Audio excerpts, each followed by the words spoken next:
Emma Keller had never been the type to draw attention to herself. She wasn't loud, didn't chase crowds, and rarely let people in. A junior at a small Ohio college, she studied art history and kept most of her world contained in sketchbooks, pencil renderings of forgotten churches, empty sidewalks, people whose faces she barely knew but found fascinating enough to draw. She was the kind of girl you'd pass on campus and remember for her stillness, not her voice. But that March, just weeks after a quiet breakup and a long Ohio winter, she agreed to something uncharacteristic. Her roommates were heading to Florida for spring break, and after some convincing, Emma said yes. They drove down together, 4 girls packed into a second-hand SUV with gas station snacks, beach towels, and playlists that sounded like someone else's youth. Emma didn't speak much on the ride. She stared out the window, sketchpad in her lap, earbuds in. But when they hit Clearwater Beach, she seemed lighter. Her friends remembered her smiling as she stepped onto the sand, eyes squinting against the sun, hair pulled into a messy bun. She took photos of the water, posted one to Instagram. Her caption was simple: trying something new. They rented a small Airbnb a few blocks off the main strip, nothing fancy but close enough to walk to the beach and the bars. The first 2 nights were standard spring break fare. They drank, danced, laughed over greasy pizza at 2 a.m. Emma didn't party hard, but she didn't sit things out either. She sipped drinks slowly, always aware of her surroundings. She left early the first 2 nights saying she was tired, never wanting to be the center of anything. March 17th, their 3rd night, had been the same, until it wasn't. The girls pre-gamed in the Airbnb, then headed to a popular beachfront bar called Coral Jack's. It was loud, packed with college kids from all over the country. Emma nursed a gin and tonic, mostly quiet as her friends flirted, danced, and moved between tables. She talked briefly with a bartender about her nose ring, smiled politely at a guy who offered her a drink, and checked her phone a few times but didn't seem anxious. At around 11:25 p.m., she leaned over to one of her friends and said she was heading back to the Airbnb alone. She didn't seem upset, drunk, or scared. Just done with the night. Her friend offered to go with her, but Emma insisted she'd be fine. It was just a few blocks, well lit, safe enough. That was the last time anyone saw her. By morning, Emma's bed was still made, her phone was off, her toothbrush unused. At first, the girls assumed she had maybe stayed out, met someone, done something spontaneous. But as the hours passed and texts went unanswered, panic began to build. By noon, the Airbnb was silent, 4 young women staring at each other with rising dread. They called Emma's phone again. No ring, just voicemail. They retraced their steps to the bar, asked the bartender, checked with nearby restaurants. Nothing. At 2 p.m., they called the Clearwater Police Department. In the early afternoon sun, officers took their statements casually at first. Spring break calls weren't uncommon. Missing phone, drunk girl. Maybe she fell asleep somewhere. Maybe she was mad. Maybe she just needed space. But Emma didn't have a pattern of running off. She was careful, thoughtful. Always checked in with her parents, always let someone know where she was going. Her last text had been sent at 10:49 p.m., just a photo of the beach, sent to her mom with a heart emoji. No replies after that, no social media activity, nothing.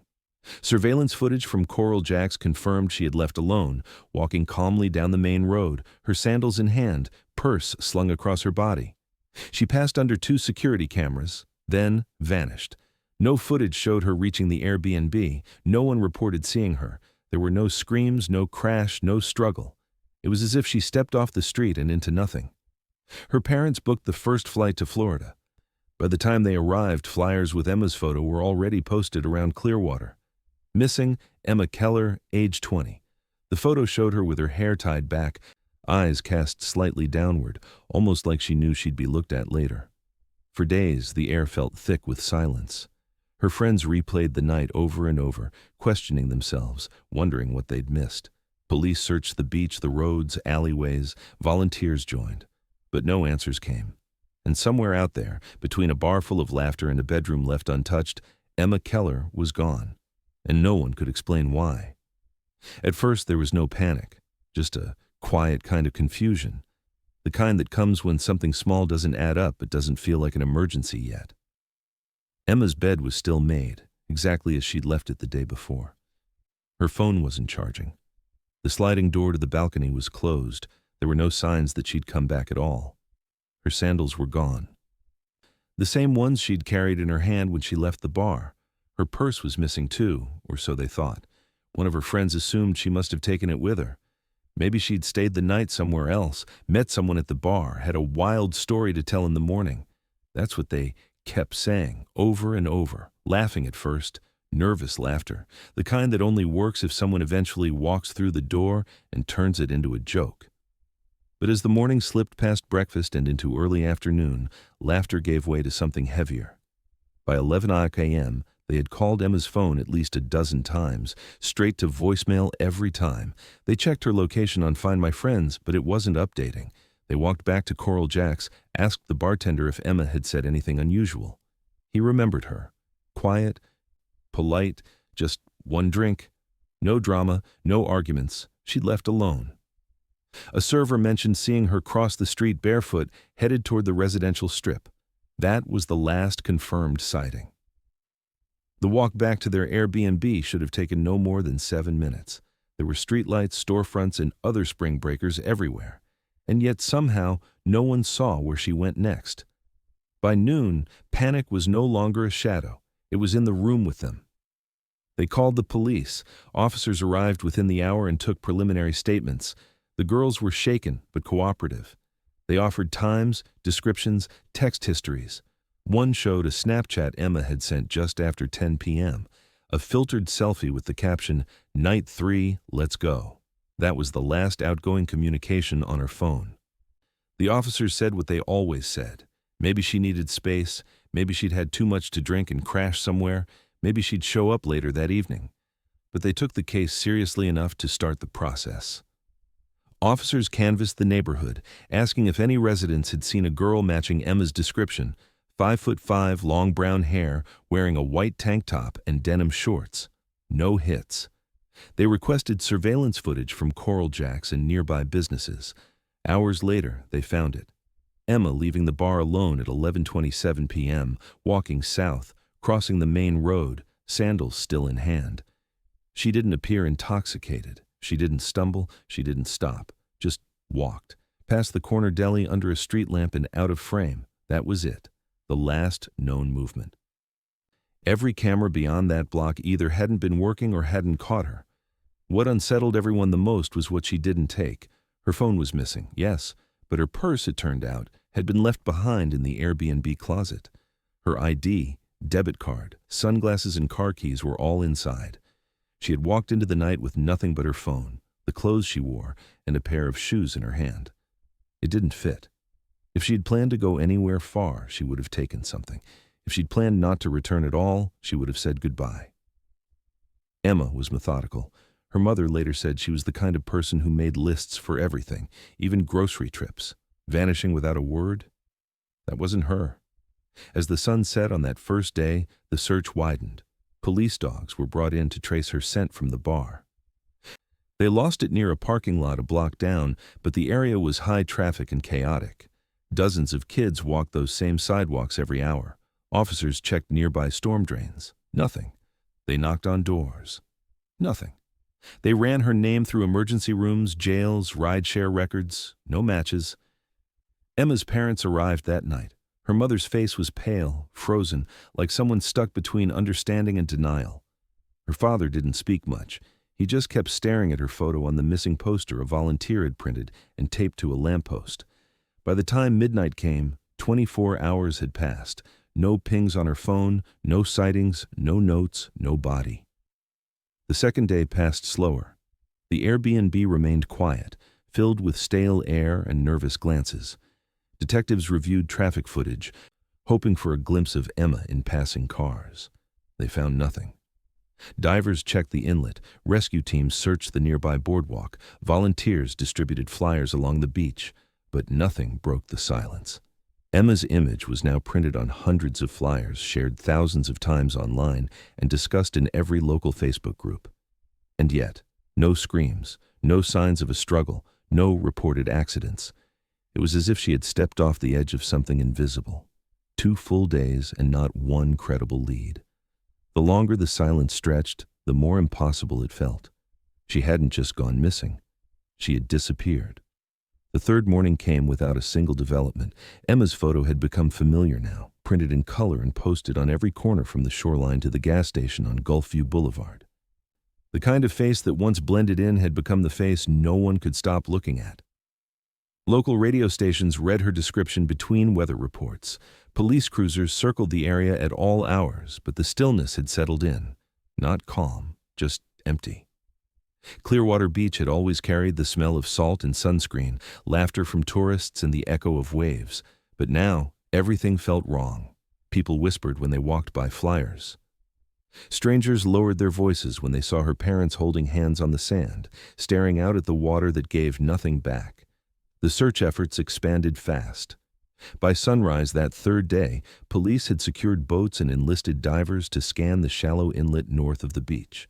They used sonar equipment to read the muddy bottom. Nothing unusual came up, not even a sandal. Cadaver dogs were led across the dunes, past sun-bleached fences, and down into the mangroves. They sniffed Emma's clothes from her suitcase, pausing at intervals. But no firm alerts, not in the alleyways, not along the dunes, not even near the boardwalk where tourists now stared, unsure whether to help or step away. By now, the theories had begun. Some said she must have wandered into the ocean alone, under the cover of night, and drowned without a trace. Maybe it had been an accident, maybe something darker. But others, locals mostly, weren't so quick to speak in absolutes.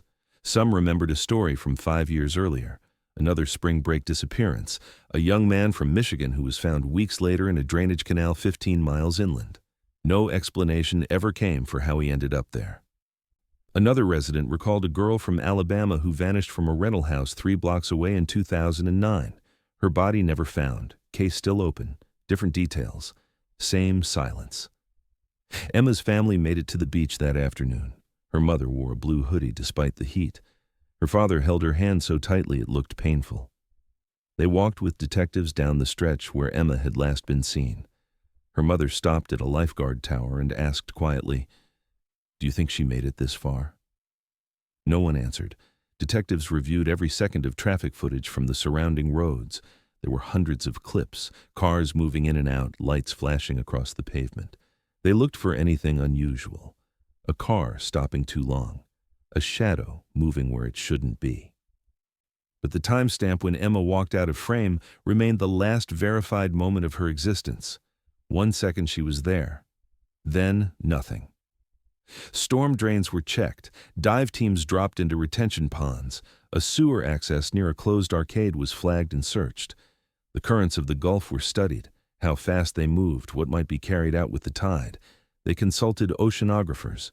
If she had entered the water, they said, her body might have surfaced by now. Unless something held it down. Unless she never entered the water at all. Emma's friends stayed behind a few more days, but their faces had changed. There was guilt there, loud and unspoken. They'd split up that night without thinking twice. They hadn't made sure she got home, hadn't walked her back. Now that choice lived in their throats, stuck behind every word. One of them finally flew back to Ohio. Another stopped answering calls. The third stayed with Emma's mother in the Airbnb, sleeping on the couch and barely speaking. None of them understood how it had come to this. They kept asking what everyone else was too afraid to say. How could someone vanish in a place so crowded? Police followed protocol. They filed reports, mapped timelines, called in state investigators. They even brought in a consulting profiler from out of county, someone who specialized in cold missing persons cases. He walked the beach with Emma's father, listening more than talking. Later, he would describe the case as eerily clean. No signs of a scene, no personal belongings, no credit card use, no GPS hits. It was rare, he said, for someone to leave this little behind. Even in cases of abduction, there was usually something, an item dropped in panic, a struggle, a noise. But this was silence. After a week, people began to return to their routines. The bars reopened their patios. Tourists walked barefoot through the same sand Emma had disappeared from.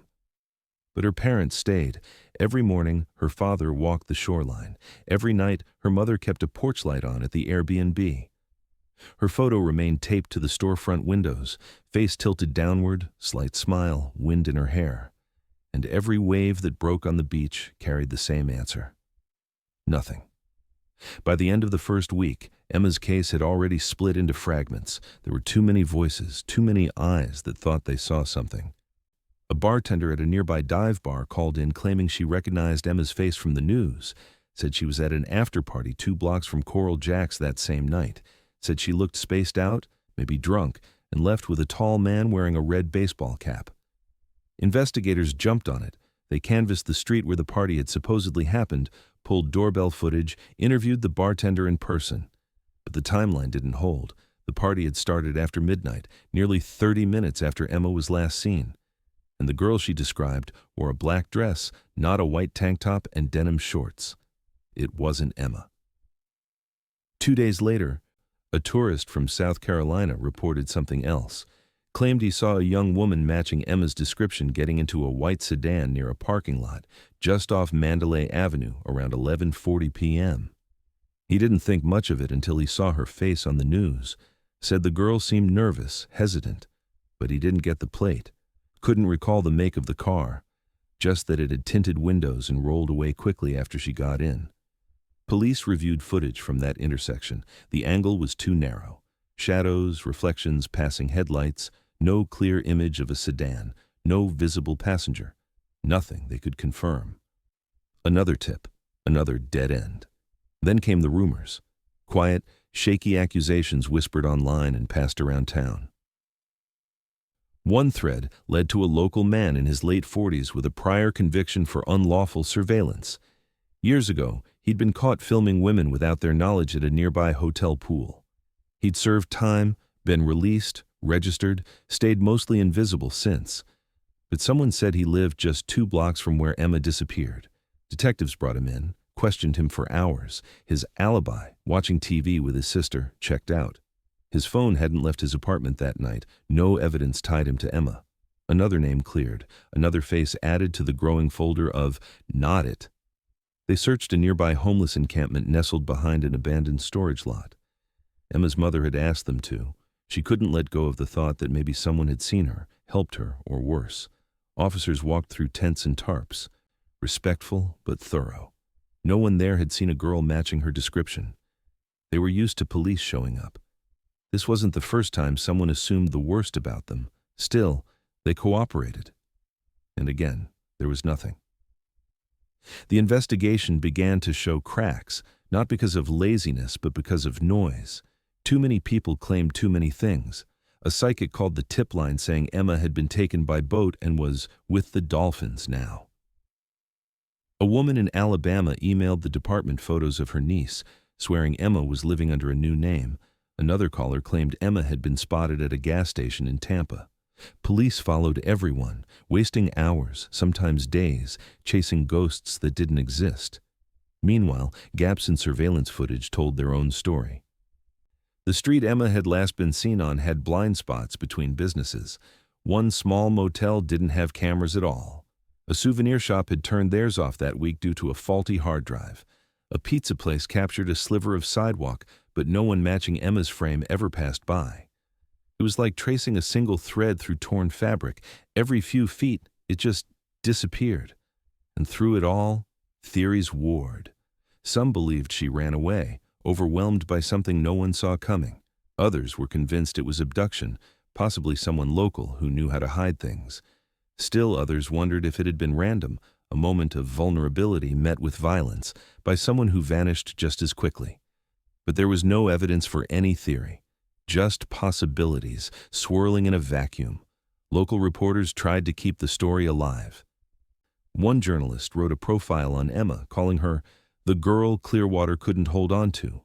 But soon, even that faded. Headlines moved on. Another tourist incident, another storm season. The flyers began to tear at the edges. People stopped noticing them.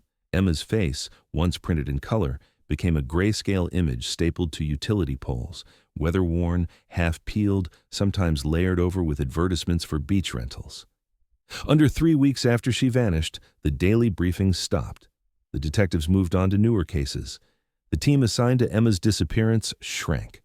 The tip line quieted, and the case file, once thick with urgency, became just another folder on a crowded desk. Her parents stayed longer than anyone expected, driving the same routes over and over, still hoping to see something that had been missed. They spoke less now.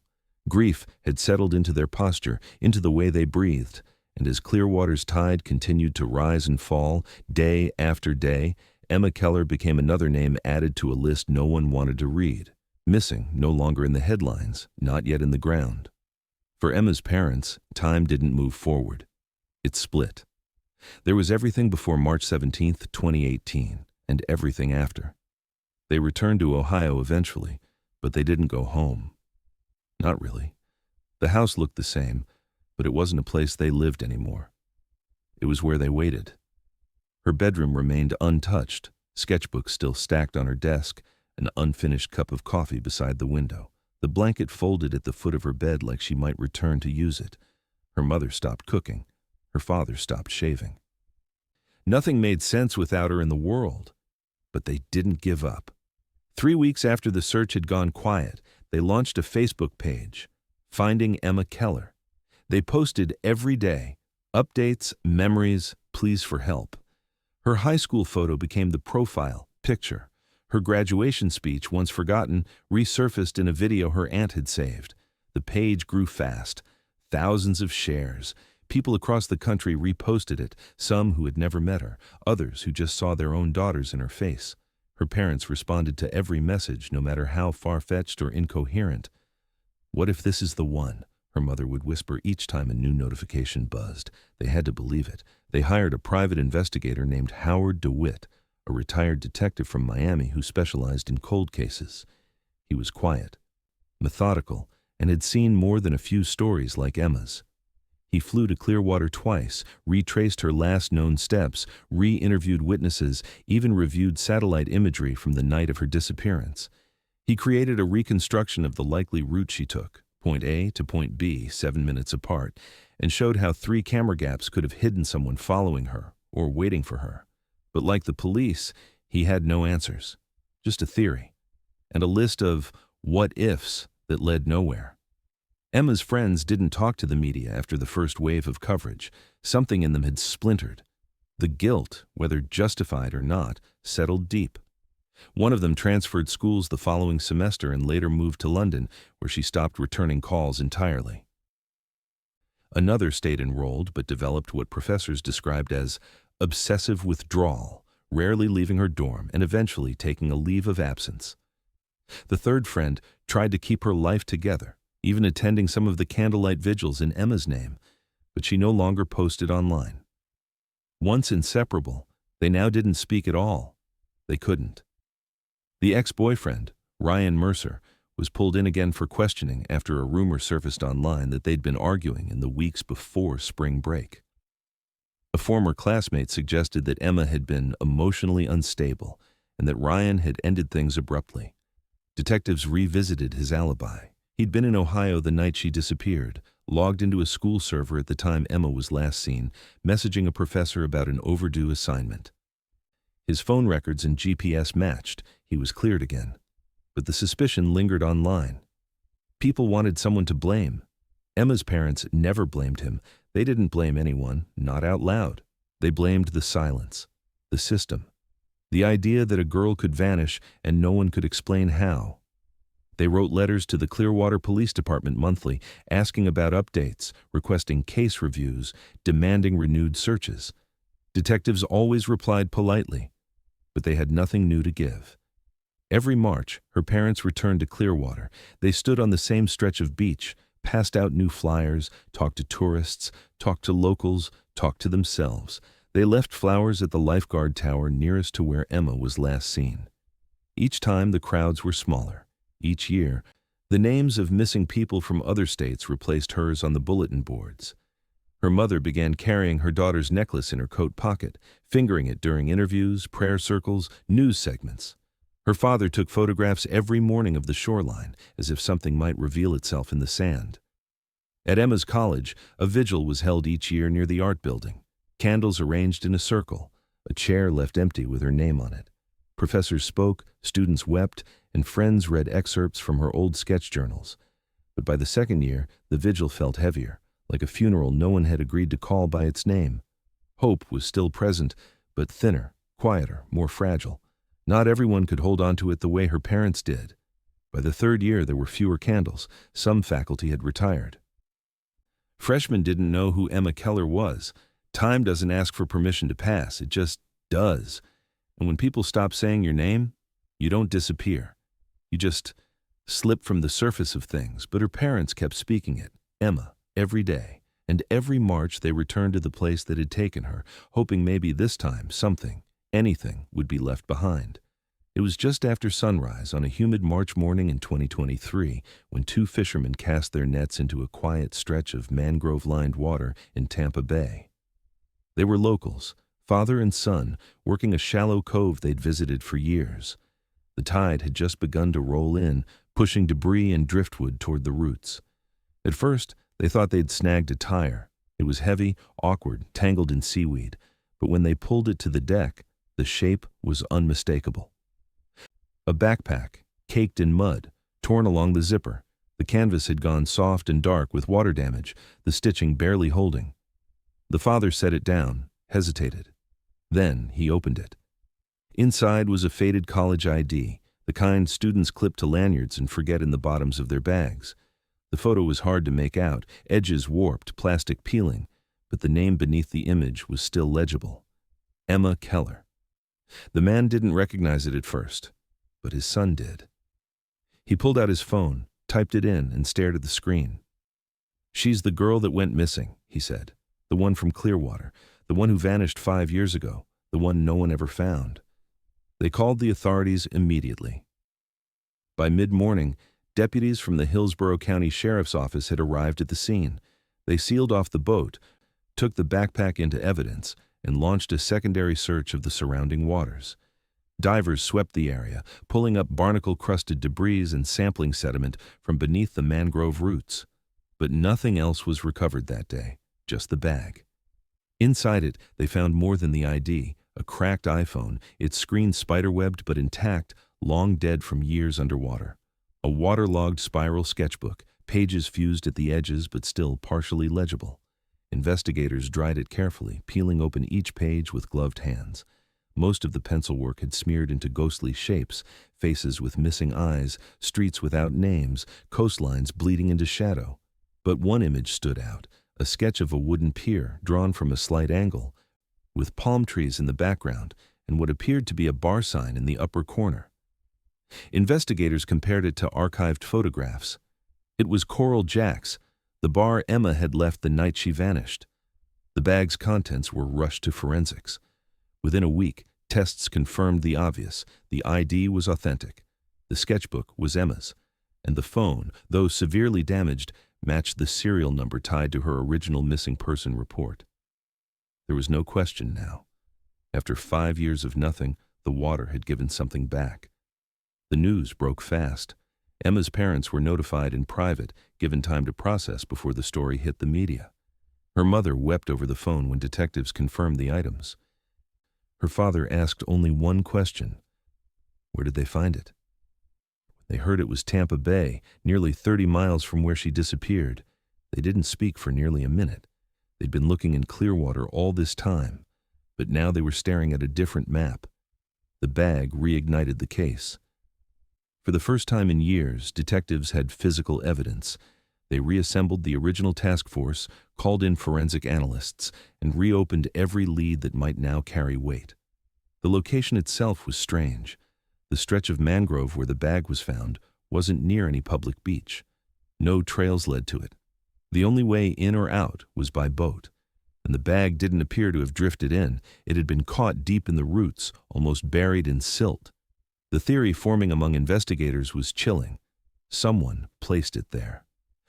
The phone was sent to a specialized lab to attempt data recovery. It was a long shot, water exposure that long typically rendered devices unreadable, but the sketchbook offered its own clues. On the inside cover was a list of places written faintly in pencil. Coral Jack's, Boardwalk, Jetty House, Public Beach Access 4. Locations Emma may have visited or intended to draw. There was also a date in the margin, 3/17/18, the day she vanished.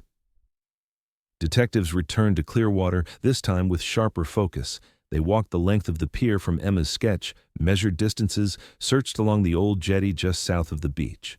They noted similarities in her drawings that suggested she'd visited those areas alone, perhaps earlier in the day, scouting locations.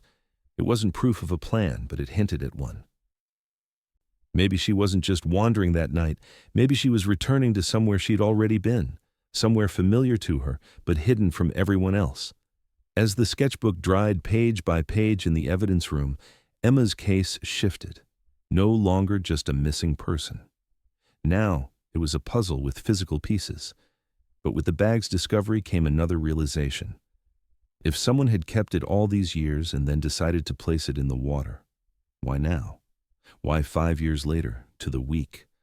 Why that spot, barely visible but close enough to be found?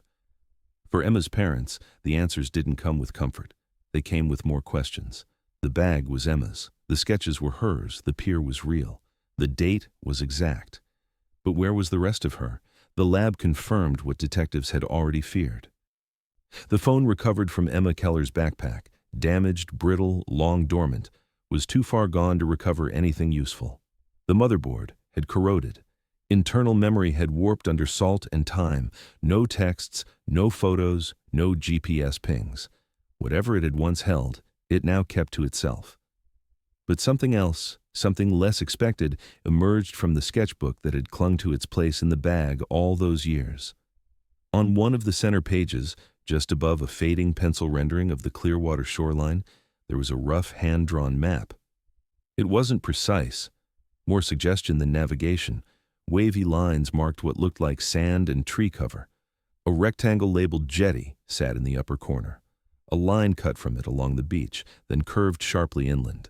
And in the lower margin, nearly invisible until enhanced by forensic technicians, was a date. 03/17/18.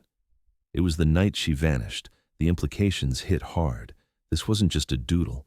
This was intentional. The placement of the line along the coast, the landmarks, the date, it all pointed to a plan, a walk, a destination. Emma had mapped something. Investigators couldn't say when the sketch was made, hours before her disappearance, maybe days. But it suggested she had either visited the area before or intended to. It also suggested she might have been alone when she did it. That idea rattled the detectives. She'd drawn her own trail. Now they had to follow it. They returned to the mangrove inlet, this time with more personnel. The area where the backpack had been found was cordoned off, and search teams pushed deeper into the roots, beyond what the fishermen had disturbed. Cadaver dogs were brought in from the state's forensic K9 unit. These dogs were trained for decay, not just surface remains, but trace particles embedded in soil and vegetation. They moved slowly, noses pressed low, handlers watching for even the smallest change in posture. Late that afternoon, one of the dogs alerted. A subtle freeze in movement, a sharp inhale, a paw raised. The handler knelt, cleared the brush, and saw it. Just beneath a shallow tangle of roots and soft mud, something pale and out of place. Human bone. It wasn't a full skeleton, not even close, just fragments, slivers of rib, what looked like a piece of femur, and something small enough to be a knuckle. But they were unmistakably human. Forensic techs arrived quickly. The remains were recovered carefully, catalogued, and sent to the lab for DNA analysis. Nearby soil samples were taken. Detectives remained silent as the evidence was collected, but every one of them knew what this could mean. They contacted Emma's parents the same evening. It was a cautious phone call. No promises, no conclusions, just the words. "We've found something." Her mother didn't cry. Not at first. She just asked if the search was still happening, if there was more to look for. Her father didn't say anything at all. His silence had become his way of bracing for both hope and heartbreak. They had waited 5 years for news. And now, whatever this was, it felt like the start of something irreversible. Back at the department, investigators re-examined the case file with fresh eyes. Theories once dismissed now returned to the surface. If the bones matched Emma, it changed everything. It meant she hadn't been trafficked. hadn't run away. She had died. Here. Somewhere near where the bag had surfaced, the cause, unknown, the how, the who, the why, still invisible. But the if would soon be gone. The medical examiner's office began testing the bone samples. Mitochondrial DNA would take time, weeks, maybe longer. In the meantime, the inlet became the epicenter of the investigation. Ground-penetrating radar was deployed. Drones mapped the foliage. Every inch of the shoreline was scanned, scraped, and sifted. More fragments were found, some possibly animal, others too degraded to identify in the field. But one stood out, a partial section of what could be a human jawbone. If confirmed, it would offer dental records to speed up identification. For the first time since the backpack was found, there was a palpable shift in momentum. The case no longer felt like a memory being chased. It felt real, present, a new beginning built on old pain. But even among the progress, questions deepened. If Emma had drawn the map, did someone else see it? Did she meet someone there? Was the bag left intentionally, or did it wash up? Could someone have kept it hidden all these years and finally released it? Why then? Why now? The location itself was still troubling. The inlet wasn't near any walking path or hotel. It wasn't a place someone could wander into easily, especially alone at night, which meant either she had help getting there or she was brought. And if she was brought, someone else knew this place, someone who had waited, watched, or forgotten. As the mangrove branches swayed overhead and the tide whispered against the shore, detectives marked each new spot with flags and markers, red, yellow, white. A shoreline that had never spoken before was finally starting to give something back. But what it said next would depend on what the bones had to tell. When the sketchbook dried enough to be fully examined, it became more than just a personal artifact. It became a quiet voice. Page after page unfolded pieces of a private world Emma had never shared. The drawings were rough in places, unfinished in others, but they were intentional, the kind of sketches made by someone studying something carefully. They didn't depict the parties, the bars, or even her friends. These were places that none of them remembered visiting with her. A deserted boathouse with rotting shingles, a coastal trail lined with palmettos, long and empty, a pier, darker and more eroded than the well-lit one by Coral Jacks, with the shape of a figure at its edge. No face, no features, just a vague outline of a man. And on the far right edge of that page, almost an afterthought, was a car drawn in profile. Small, compact, its windows blacked out. Like the man beside it, the car had no identifying marks. Detectives pinned copies of the pages to a board in the reopened case room. Each sketch was studied like a crime scene, its landmarks matched against aerial maps and ground photos from the Clearwater area. The boathouse drawing, when held against drone footage, bore eerie resemblance to a structure along a disused trail about 2 miles from Emma's last known location. It had since been torn down, but back in 2018, it stood hidden behind a line of rental homes. The coastal trail appeared to match a public access route that ran parallel to the water before curving toward the mangrove inlets, dangerous at night, unlit and uneven. Emma's friends had never seen it. No one had mentioned her going off alone to explore during the day, yet she had drawn it like she'd been there, possibly more than once. One sketch in particular unsettled the lead investigator. It showed a man standing beside a car. His posture was still, shoulders slouched forward, and his head was turned as if listening for something behind him. But his face was blank, erased or never drawn. The line work around him was more aggressive than in other drawings, darker strokes, less detail in the background. It was the only sketch that felt unfinished in a way that was emotional, not from lack of time, but from something harder to express. Fear, maybe, or restraint. Then came the tip, anonymous, left on the department's voicemail late one night, a man's voice, distorted but steady. He said there was someone the police had never spoken to, a former lifeguard, worked beach patrol in 2018, young, maybe early 30s then, had a reputation for talking to girls, asking odd questions, making people uncomfortable. The caller said he remembered Emma's face, said the lifeguard had watched her walk the beach alone the morning before she vanished.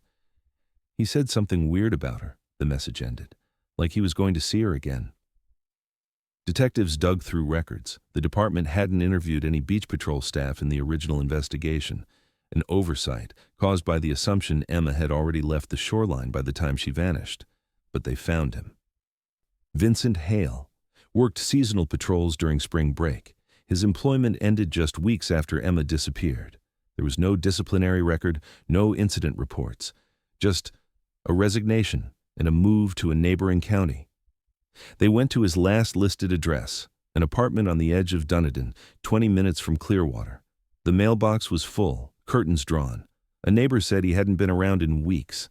She remembered him packing up a car late one night, loading black garbage bags into the trunk. Said it was about 2 weeks earlier, just days before Emma's backpack was found. There was no forwarding address. Detectives entered his name into federal and state databases. He wasn't flagged. No warrants, no parole status, but his digital presence was nearly non-existent. His phone was disconnected.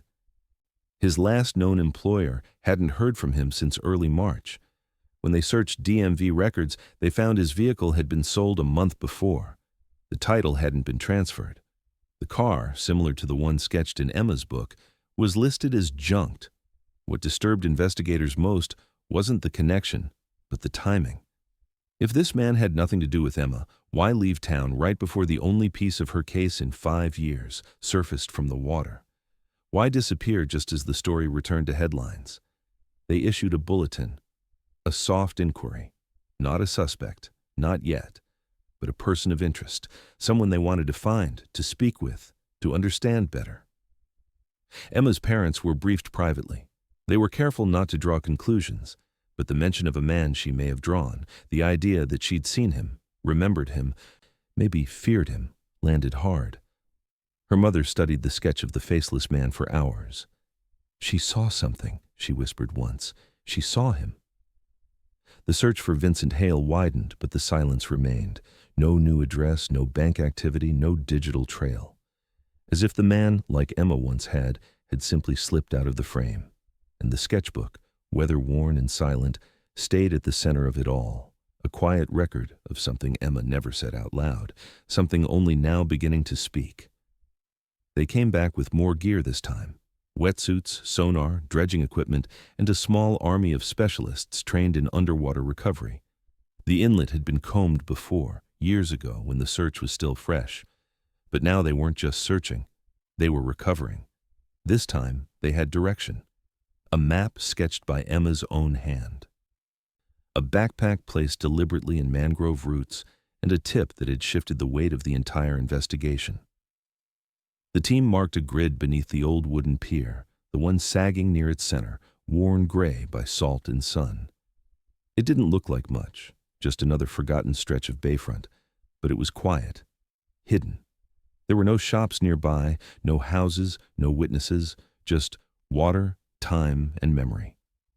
Divers dropped in one by one, descending into silt that swallowed their hands past the wrists. Visibility was almost non-existent.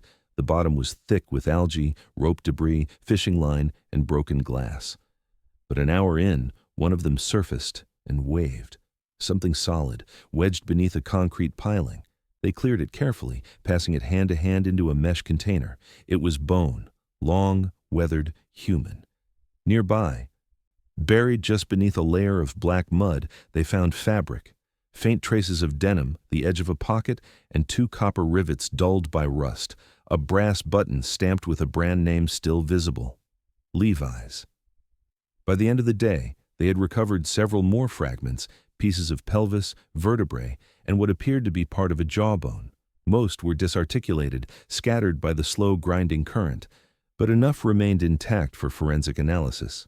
The fabric samples were sealed in evidence bags and sent for testing. The bones were taken directly to the county medical examiner's office. Emma's parents were notified that evening.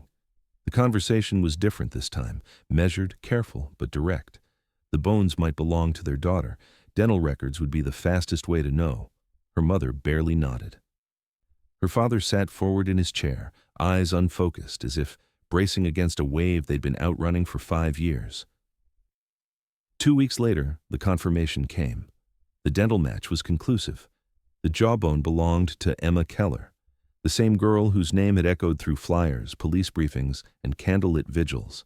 The same girl whose face had aged only in theory, frozen at 20. Now, part of her had returned, but not enough to tell the whole story. Detectives held a closed-door briefing. The pier had likely been where Emma's remains settled, possibly where they had been placed to begin with. But the tide, the storms, and the years had erased nearly everything else. No ligature marks could be confirmed, no cause of death could be identified. There was no DNA on the clothing fragments, no fingerprints, no blood, just bones, stripped down by time and salt and silence. What they did know was that Emma didn't walk there. The shoreline route had no public access. The incline near the mangroves was steep, overgrown, and unstable. Even during daylight, it wasn't a path someone would take without knowing where it led. At night, it would have been near impossible. And Emma wasn't reckless. She didn't wander into darkness for fun. Someone had brought her there. The weight of that realization sat heavy across the investigation team. The working theory was abduction, likely someone familiar with the area, someone who knew the inlet, the patterns of the tide, the way the pier sloped just enough to conceal what lay beneath it. The possibility that her body had been deliberately weighted, anchored down, was quietly acknowledged, but they couldn't prove it. Whatever evidence might have existed was now part of the sea. The person of interest, Vincent Hale, remained missing. No new traces had surfaced. His name hadn't triggered any border crossings, financial transactions, or changes to official records. It was as if he had been warned or had known, somehow, that discovery was coming. The timing of his disappearance, just before Emma's backpack was found, no longer felt coincidental. But circumstantial wasn't enough for a warrant, not without more. And so his name joined a growing list of questions with no anchor. The inlet was searched for days after the discovery, but no additional remains were found. The recovered bones were returned to the Keller family in a small, sealed box. A memorial was held quietly that weekend, not far from the same Ohio town where Emma had grown up. There were no speeches, no headlines, just family, a few close friends, and the silence that had followed them since the moment she stepped out of frame. In the end, the recovery had confirmed what they had always feared, but not how, not who, not why. Her parents buried what they had, but the rest of her story remained in the water, and somewhere out there, someone still knew more than they were willing to say. The day of the memorial was quiet, overcast, the kind of muted gray sky that made everything feel paused. Emma's parents chose a small cemetery just outside of town, shaded by birch trees and far enough from the road that only the wind could interrupt. There wasn't much to bury, just a polished cedar box smaller than anyone wanted to imagine, containing the fragments that had taken 5 years to come home. They didn't invite cameras. There were no reporters, no speeches, just a few chairs, a table with framed photos, and the last people still standing with them after everything else had faded. Her mother carried the sketchbook. It had been returned along with the backpack after the evidence review was complete. Most of the pages were too warped to preserve, but a few had been separated, cleaned, and sealed. She brought the one with the faceless man, pressed between 2 pieces of glass. She didn't show it to anyone that day, just held it in her lap while the pastor spoke. Her father didn't sit. He stood behind her, hands clasped in front of him, his posture stiff as iron. When the box was lowered into the ground, neither of them cried, not in public. They had cried enough. This wasn't closure. This was a line being drawn in the sand. A ritual that said, she existed, she mattered, and now we wait. After the memorial, they returned home to a house that still looked the same. Emma's room was untouched. A layer of dust now softened the edges of her things, books, framed artwork, her favorite jacket still hanging behind the door. Her mother placed the sketchbook on her desk. Her father, for the first time in years, shut the light off in her room when he walked away. But closure never came. The investigation, though technically active, had slowed again. The backpack's location, the remains, the sketchbook, they had all reignited interest, stirred theories, and pointed fingers. But none of it had led to an arrest. Vincent Hale remained a person of interest, but no warrant had ever been issued. With no physical evidence tying him to the scene, no DNA, no confession, No witness. There was nothing prosecutors could move on.